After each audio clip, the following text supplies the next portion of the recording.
Hello, everyone. My name is Danny, and I'm going to review Race to Win.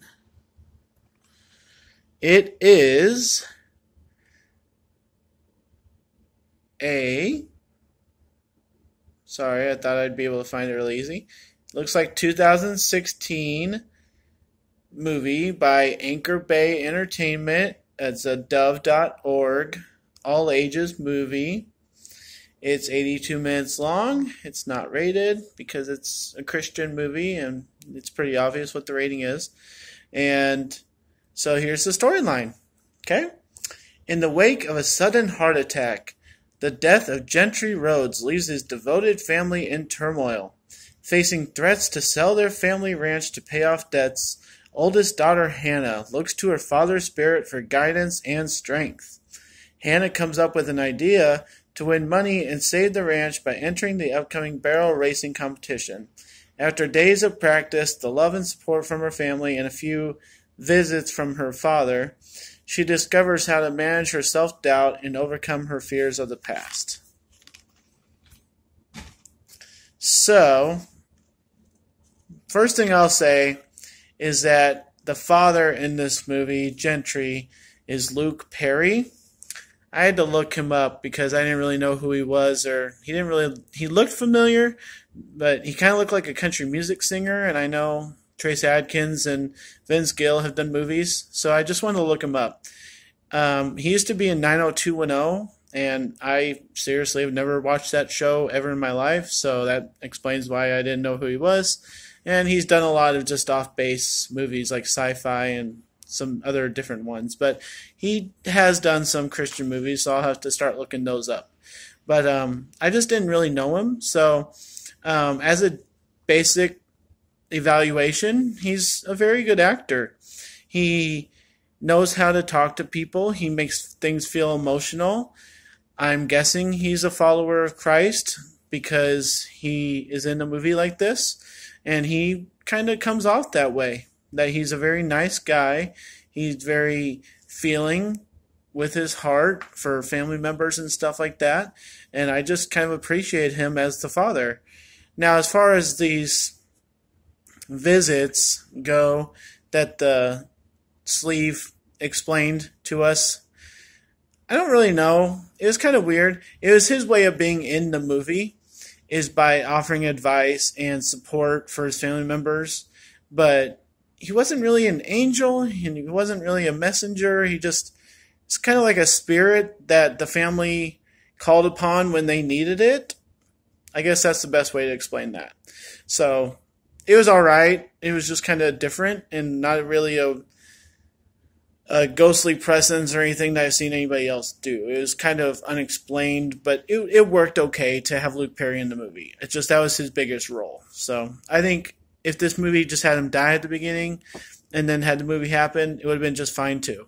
So, the daughter, Danielle Campbell, didn't know her from anything. This might be the only thing that she's ever done, but I'll have to look that up. And I struggled with her. She wasn't that great of an actor. She could use some work. She got given a lot of cheesy lines like, "Oh, I love you." It's just the way she said that. It's obvious that, okay, say your line. And she says, "Oh, I love you." It just seemed kind of bad. So I don't know what she was given or how old she is, and I'm not going to critique her too hard, but just the lines that she was given, the job that she got given to do in this movie was very much to be a very pretty daughter and to have this overwhelming odds against her to try and win the family some money and not much else. And I think that was maybe too much for her, to be honest. So I'm just trying to be nice, but that's my critique of her.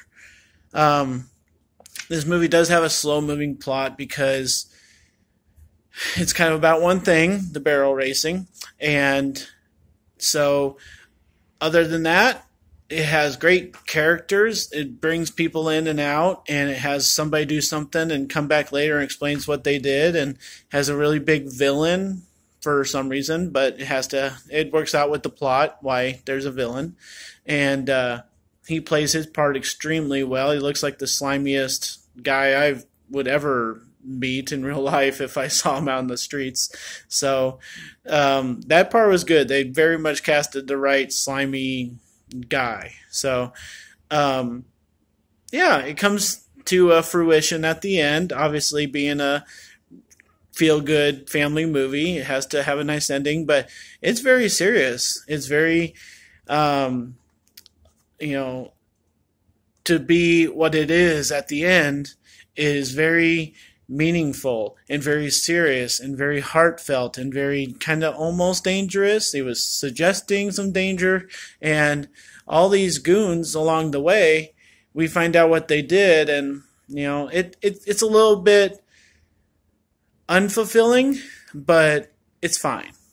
For this kind of movie, it's expected to be kind of underwhelming. I was kind of expecting that, and I wasn't expecting what came at the end, but it was fine. It was for a religious movie. It was fine. So overall, it connected all the loose ends. It told us what the bad guys did along the way. It kept us surprised until the end. A couple lines here and there were saying, this or that, or, oh, remember that thing? It was very generic, trying to keep us out of the loop. But it brought us back in the end, and kind of rushed to the end, and then it has a nice little scene at the end. But overall, it's a good movie. I would totally suggest it if you're just wanting a nice movie to watch and not have to watch cursing or violence, or not have to worry about what your kids are seeing, and you want a nice family movie for the night. Watch Race to Win. It's a very nice movie. It's a family movie. I always try to watch Dove.org movies and Anchor Bay Entertainment movies. They're all very nice like this. So with the cheesiness, with the bad acting, I got to be a little bit of a critic. I'm going to give this a B-, but very wonderful to just sit down and watch and just entertain and just enjoy. So thank you, everybody.